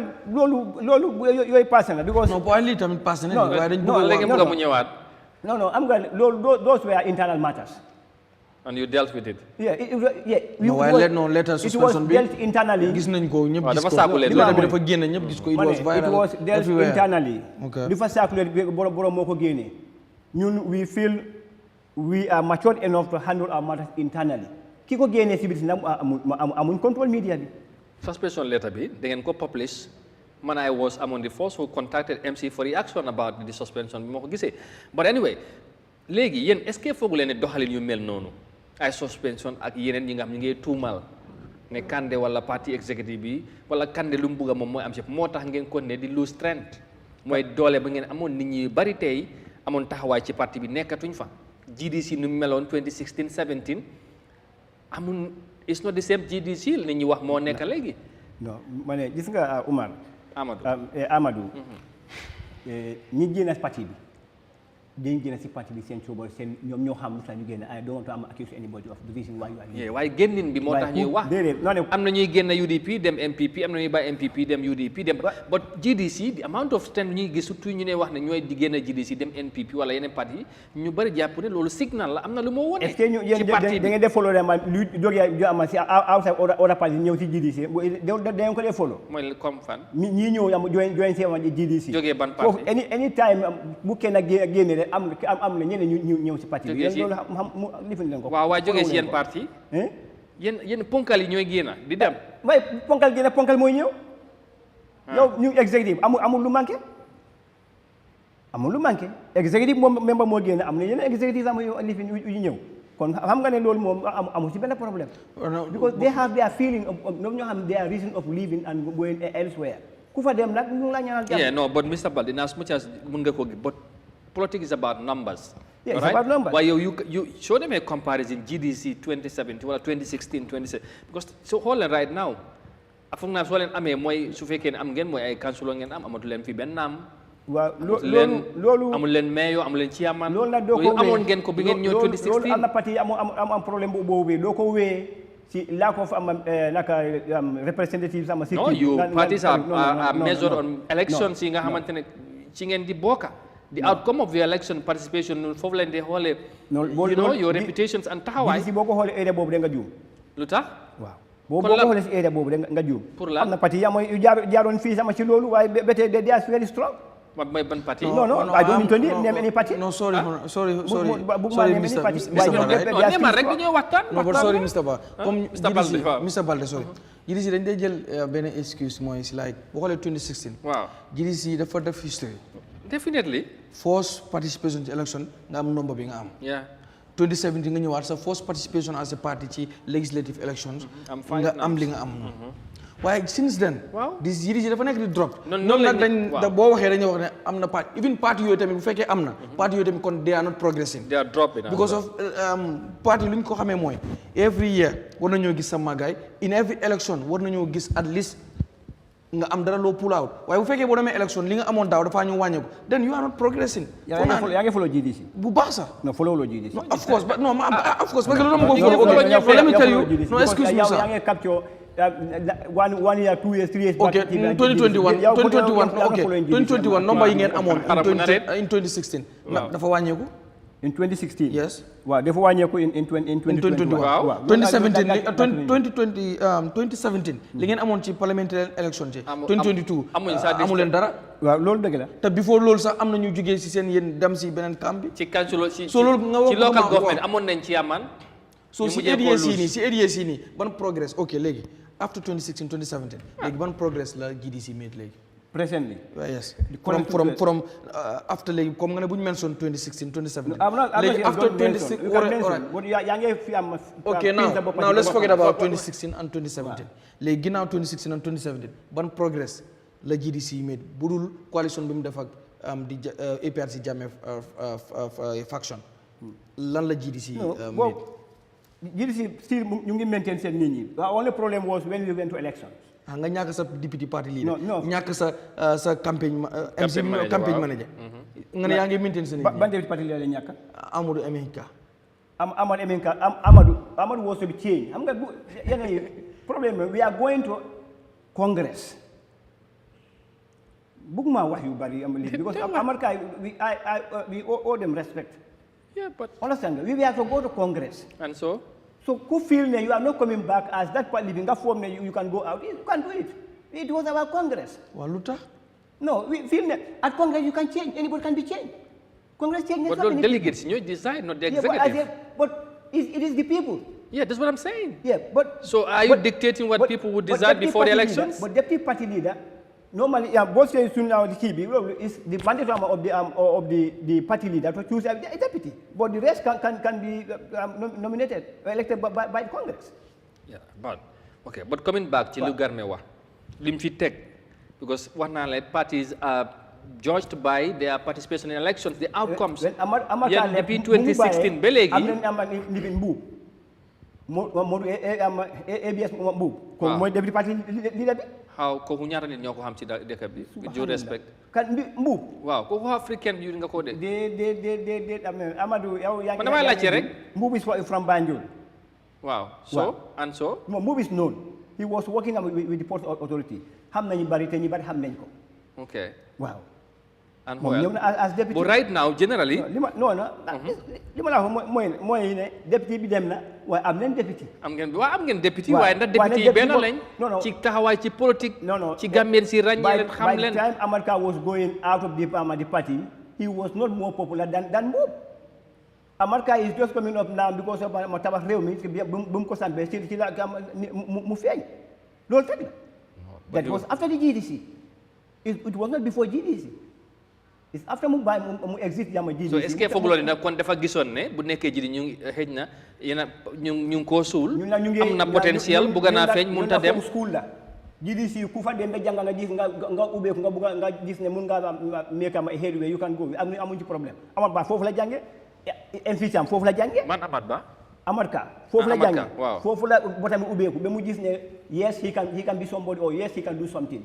No, maybe he was ambitious. Ambition is about the exposure that is given to him. It's about the exposure. GDC no am nga political party ni nga wax yeen parti ni démocratie amul sa so leen amé ku bëgg taytun ken ci corner that's why all the youth ni nekk GDC dañ dé excel suñu joggé ko fofu because taytun ken ci corner dañ la bay sang at your liberty but within the framework of the party why taytun ken ci corner MC was coming here every now and then representing the party. Yes. Defending the party's interest and the party leader's interest at the time. So amul den ben problem ak mom. Wow. Anybody who attack MC even outside the TV, MC defend ko. Wow. Yes. Because so nit la respect nañ ko. Am nañ ko ak mom ciel bo mom suñu digante. Amana ka di am equal the same thing. Why ku feel ne when you are graduated from there nga mun nga dem. You can go. Kepo ko xamne joge na GDC he was nowhere known in this country. Nem wax ma kenn kemo mom was popular in the, outside before mu ñew GDC ba pare mu gëna GDC nem ko mama ñing jaay naka la populaire ki fan mama was a permanent secretary for my regime bala mo ñew ci GDC he was very popular mama ñing jaay I'm just giving an example. No wait, let me tell you one thing let me tell ak ñi ni defa wuti wow mama ñing is so okay democratic all right and he knows the reason best we all know the reason why he left all right no problem I was just giving an example to him yes wow he was popular well known somebody well known before mu ñew exactly yeah and so he's the only one nga mëna name among them only guy how you were asking me to name somebody so and I have named him I'm ben side effect sama ci party all right no problem now moving on, because you still bring you again that strong leadership, you know, in the party and all that. Kande is okay. Anyway. You know, Kande is okay. Oh, alhamdulillah. So he is good to go with you, and but yes. but in a party, why always party leader because lende gana dega mo mode gana fes comme because mo ne party amuñ démocratie only leadership ñom ñoo dé design naka lu fay comme ni ko waxé lu fay xew ak election bu joté danaka gis nga nit ki nak boy wax nga wax deug sa digante ak yalla waaw Kande nekkul loolu yàgg nañ ak Kande 2016 to date war nañu xam kuy Kande man wax naa ne njëw leen Kande du dee decide al boppam Kande dafa bàyyi executive ñu decide am the better example of that mooy suñu am support am kii Talib waaw buñ ko mitee mu leen let me refer back to the executive te jël nañu 2 weeks pour ñu debate loolu pour executive d'accord na yes nice support Talib it's not about supporting UDP but nice support Talib that was the move it was not Kande's decision no it was the executive decision ne nañ endorse lii waaw ten moom tamit dafa wane rek ne you people are not progressing GDC as a party yéen as a party ñuy contest for election yéen ngeen ne am ngeen solution pour réew mi mu dem si local government ben candidate sorry what was wrong when you are not contesting and then nga support dafa wone kon wolu len sen bop ne bo len contest you not win no if you feel ne so mota ngeen langam fo amne yeen xamone ngeen Talib win mota ngeen dem langam ci Talib just pour wone ne you are still existing Talib knows the support of the GDC gave him without GDC Talib will even win no so len ko support on tamit dafa wa kon ka passé na no, even so long as support dafa win. So you don't because of your support, that is why Talib moving. Because of your support. It increased the number. Wow, increase nako. Because so len demuton. Be pare campagne. So len demuton te sax dafa win. No. Because yen taxawal ngeen candidate KMC fofu non ci 2022 winu. Man it was tense. Man 2022 Ibo Town taxawal ngeen fa candidate MC Cham winut election. Ñaata vote la am? Why winut? Waxuma ñaata vote. And da ngeen don contest just pour vote. But winut. Winut waaw d'accord nañ yes so léegi nga bëgg a believe ne comme yéen a tax wala bokk ngeen si bu without yéen Talib ñu ngi am supporters based in KMC they can only listen to the dictatorship of the GDC support leen diw wala we are not contesting ñoom they can go on their own way ñu support ku leen ne ñàkk participation bi sax loolu is an issue to many no what an is because you have been talking about it over and over we can only renew it when we did not have a sellable candidate within KM because doo ko mën a jëlee anywhere as a party yeah but if Participation in election is key for any political party. Even if you don't win, sometimes you. But Mr. Balde, excuse me, Mr. Balde. We don't work like that. If I said maybe Momboko is viable. Win, it's okay, fine. But why contest now? So amulen candidate bu wara win KMC, amulen ko Brikama, amulen ko Banjul, amulen ko Kuntauru, amulen ko Janjambure, amulen ko Basse, amulen ko Kerewan. Yeah. Amulen ko Mansa Konko. And then you want to make me to believe ne you are still is progressing. Mr. Balde. Weakness. What does that mean? No. Mean kon? No. Lala wane? No. Pardon pour sample. You know the reason why you don't want them to go. No, you have political supporters all across the country. So you tell them as a party you munu ñoo contest because amuñ ko mëna win. Lolu candidate no, in KM. Yes. But no happen in KM, no happen in Banjul. Why man it is the GDC. You know talk decide as the executive there is no need to put candidates in this area. Okay, that's fine. But then okay, Mr. Balde. Léegi bu fekk ma jeexal foofu noonu comme li nga wax ne exemple amuleen biir GDC amuleen KM koo xam ne c'est sellable candidate. At the time. At that time, yes. That's what I'm saying. At the time. Well, we are talking about that time. Wow. There's no election. Amuleen a sellable candidate. Léegi yow ku mëntu am a sellable candidate in KMC nan nga mën a influencer nit pour ba nit kooku mu win. Man at that time. That time we are talking about that time. Time mu ngi exist. No, we are talking about that time. 2021. You cannot compare 2021. That was not 2021. That was 2023. I'm talking about bi ngeen doon jàppale Talib Bensouda. In 2025. No, so but no, politics is all about history. Yeah, it's about history. Wow, so moo tax lu la bëgg ma ne dama la laaj ne la since 2017 wala 2016 ba léegi GDC is not progressing. No, it is progressing. You know, go deny but it's not until because I'm mënu leen indi benn proof lu rek exemple sometimes and then ñu bari ñu ngi defect from your camp to other parties to NPP sometimes but who? Huh? But I'm going to the media need to be very neutral and play and of course and follow up and update the people of the current happenings in political parties. GDC definitely a victim of all media houses. Man, How? Understand? Wow. Because we cannot get a GDC. The whole media. GDC now I'm about 10, 50 or 50 people inside. We make a silence. No, media picks everything that happens are related to the public as it happens. MPP then they one group of people, hundreds or whatever number, you get from MPP, GDC or UDP, sometimes you pick your information from other medias. Information. That's what I'm saying. It's the media is general, not only Eyeafrica, whatever. Wow. Admin secretary. Dañ ko la ci la dem Fatou waaw la dem fofu bari na loolu yow yeen déggu leen ko of course ñu ngi ko dégg saa yu ñëwee foofu dañ ko wax but dama ne lu tax loolu newspapers yi dañ dee génnee yeneen médias yi ñu ngi ko report ñun loolu lay nekk di gis ñu laajte leen yéen lan moo waral loolu as executive members dañ am obligation pour clarify ñun duñ fi nekk di leen defend yéen diw dem na la moo tax mu dem wala nii wala yéen ndax indi ngeen nit boo leen indee nit soo leen ñu ko waxee wala ngeen relee ko bi talk about it MPP buñ fi toogee dañoo wax ne MPP judis yi nee nañ yéen seen nit ñi ñu jógee nañ seen parti ñu dem ñoom tamit dañoo clarify fan la am naka la amee but finally time bi jeex na daanaka Mr. Balde issue of alliance ne génnaat na ci media bi ba moom honorable Kandeh génna di ci wax di weddi ruuma buñ doon wax ne mu ngi ci tànk wala mu ngi waaj a dem pour waxtaan ak président Barrow wala ñu jéem a seeg naka la ñoo former alliance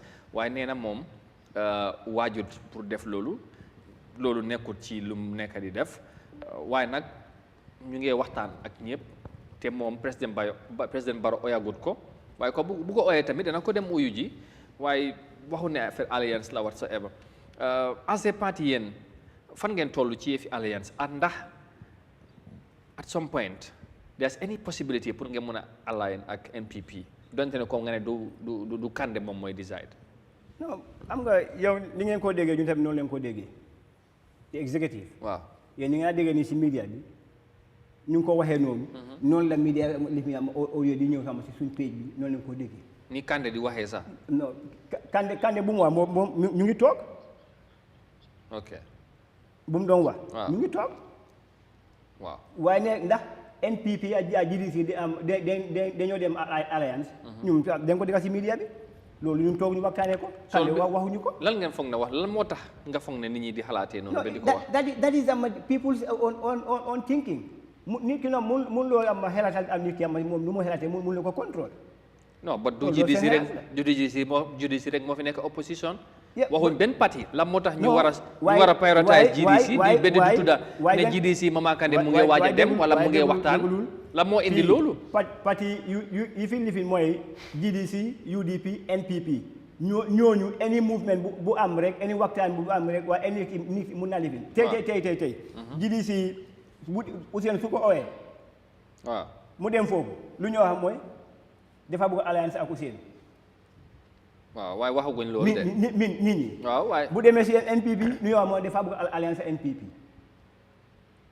waaye ñoom nu ñoo ooyee nit ñi nu ñoo waxtaan ak nit ñi ñun tamit loolu la ñoo soxla pour waxtaan ak ñoom so if ñun dinañ nit UDP misaal. waaw misaal dinañ leen nit pour ñu waxtaan ak ñoom.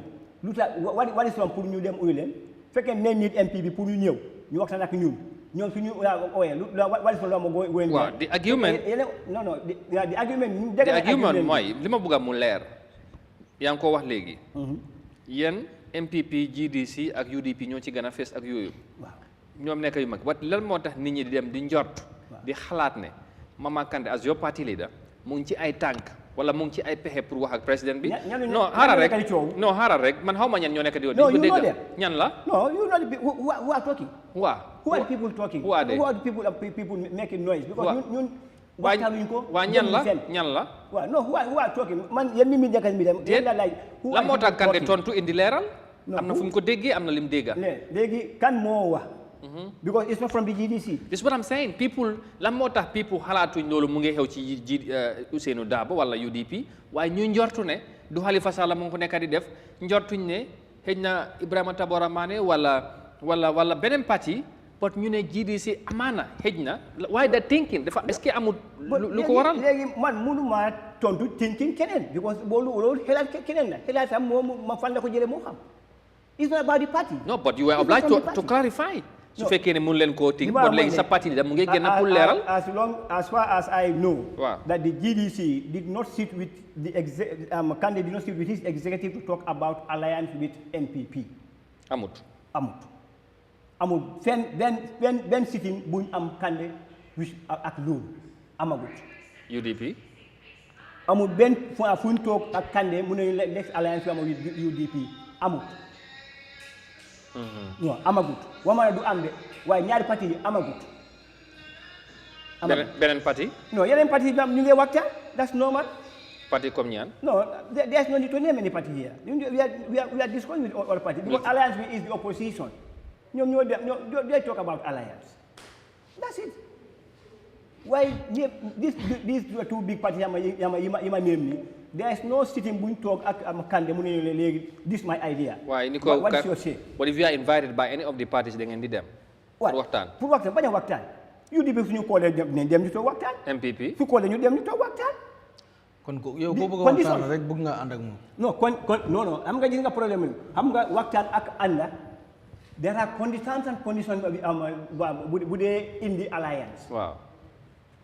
am na condition bu dee indi alliance. la mooy seen condition for example. non we are not going to approve anything here li mooy suñu condition. seen admin secretary bi wax na ko. kii noonu Ibrahima mu ne the condition will be Mama Kandeh mooy nekk. mooy jiite moom mooy lead. man loolu man aw ma problème am moom ci xelaatam foofu boobu xelaatam la. waaw mu ne that is the GDC's condition waxul ci opinion am. that is GDC's condition. ba pare moom admin mooy nekk admin secretary. moom admin secretary moom tamit executive member la. waaw ci problème loolu. Omar Cissé dafa ñëwaat mu déggal ko. waaw ma ne it is only official when Kandeh said these are my conditions. kon den loolu moo lay wan ne lépp lu Kandeh wax ci parti bi rek mooy am. non because condition nga waxuloo dañ ko waxtaane da nga ne Kandeh bu waxee comme mu ngi lay ne lu nit ñi di wax ne lépp lu there is no internal democracy in UDP sorry GDC parce que yow wax ne non waaye doo leen ko waxtaane ngeen wax ngeen lan mooy seen condition non waaye xam nga waxul loolu yow da nga ne Kandeh rek moo mun a wax amul moom mu ne Kandeh rek moo mën a wax loolu kon lii dafa ñëw indi rek proof ne there is no internal democracy boo waxee executive bi moom ñoo war a design waaw waaye waxul executive ñoo war a design daf ne Kandeh moo war a design non kan moo war a génne wax bi kan moo ko war a génne waaw yéen nga am fan la ko war a jëlee ci parti executive bi soo leen waxtaanee ba pare fekkee démocratie am na fa soo leen waxtaanee ba pare wala su Kandeh su design non may diablo de wala su Kandeh design parti executive ku nekk am na rôle am boo handle foofu okay understand wow the admin most of the administrative whatever kii bi ñu under the admin waaw understand de pare am nañ ci PR waaw okay but now if di nga laa mooy ne kii wax na lii man wax naa lii man li ma mooy ne di GDC did not sit and discuss but that's going to be the word of the party moo ne lii leen d'accord mu nekk kaddu fekkee ne toogu waxtaan man su ma waxee fii lu ma fi wax rek loolu mi di am alliance bi ne nangam foofu loolu is not loolu parti bi waxagul ko kan moo lead parti bi kër bu nekk am na njiit est-ce que dinañ minus Kandeh sama ci wax bi non Kandeh moom mooy leader bi waaw kon naka lañ ko minusé foofu non minus suñ ko executive lañ wax if you talk about the executive moom he is part of the executive because he is the head Kandeh is part of the executive that's what I'm saying so ñoom dañ ne the executive decision as a party wala party decision bi soo waxee party you mention everybody we haven't reached to that decision yet you haven't made any put terms and conditions waaw because waxtaan nañu mbiri loolu anything about alliance with these two parties. But you are talking to other parties. Yeah, of course, yes. So meaning you are thinking of alliance. Mama Kandeh said UDP is out of the equation. No. The equation. Sorry. Mama Kandeh UDP is not part of it. ñoom duñ def coalition ak UDP. Non, waaw moo wax loolu. Loolu kay saa du ko wedde. Man aw ma ci problème. moom moo ko wax. Boo naan war mu ne they will not do coalition with UDP. With UDP Mama Kandeh. yaa loolu yaa ko déggee. déedéet Kandeh moo ko wax waaw. non man la ko wax. yow noo déggee loolu yow. non daal noo ko déggee. moom moo ne UDP is not part of the equation. ñoom duñ def coalition ak UDP léegi nag kon coalition maybe NPP. yéen ana yeneen parti si. pour defee yeneen parti. waaw maybe. yeneen parti. wala PDOIS. ak yeneen parti. This guy, I mean, well, APP it's very interesting sometimes when you are this media because I mean, you always look at one side. If you only name them NPP, how many parties are here? But you have you, Mr. Balde, you have example that people are talking with. How many parties are here? Look at how many parties are being now named alliance? But you mentioned here only three nga ne ñoo nekk the main ones. These are the main ones. Yeah. Loolu moo ca coow li bari. Ah. That's all. Loolu mooy mbir mi. Ok. Wala ñu am décision na lii la ñoo def. Léegi pour ñu jeexal. yaa executive member of the party. Yéen a ngi waxtaan ak yeneen parti. Lan moo gën a jege ci li parti bi li ngeen gisagum soofa mooy seen alliance da ngeen mujjee dem fekk ci beneen parti ngeen bootu ànd ak moom ngeen jiit parti bi jiitu wala bokk na yéen seen condition mooy foog ngeen jiitu bu fekkee ne da ngeen di am alliance. am nga alliance waxtaan moo dee njëkk a ñëw. balaa diw di jiitu. waaw waaye waxtaan mu ngi am. waaw waaye ba tey àggaguñ si level boobu. because il faut nga àgga ci level boobu. den wax boobu ñëw. ci ñi ngeen nekk di waxtaanal. ci ñi ngeen nekk di waxtaanal. soo fa ndax parti yi ngeen mën a nangu ñu jiite leen. wala yéen ñooñu fekkee partenaire foofu yéen ngeen jiitu. amuñ ci problème.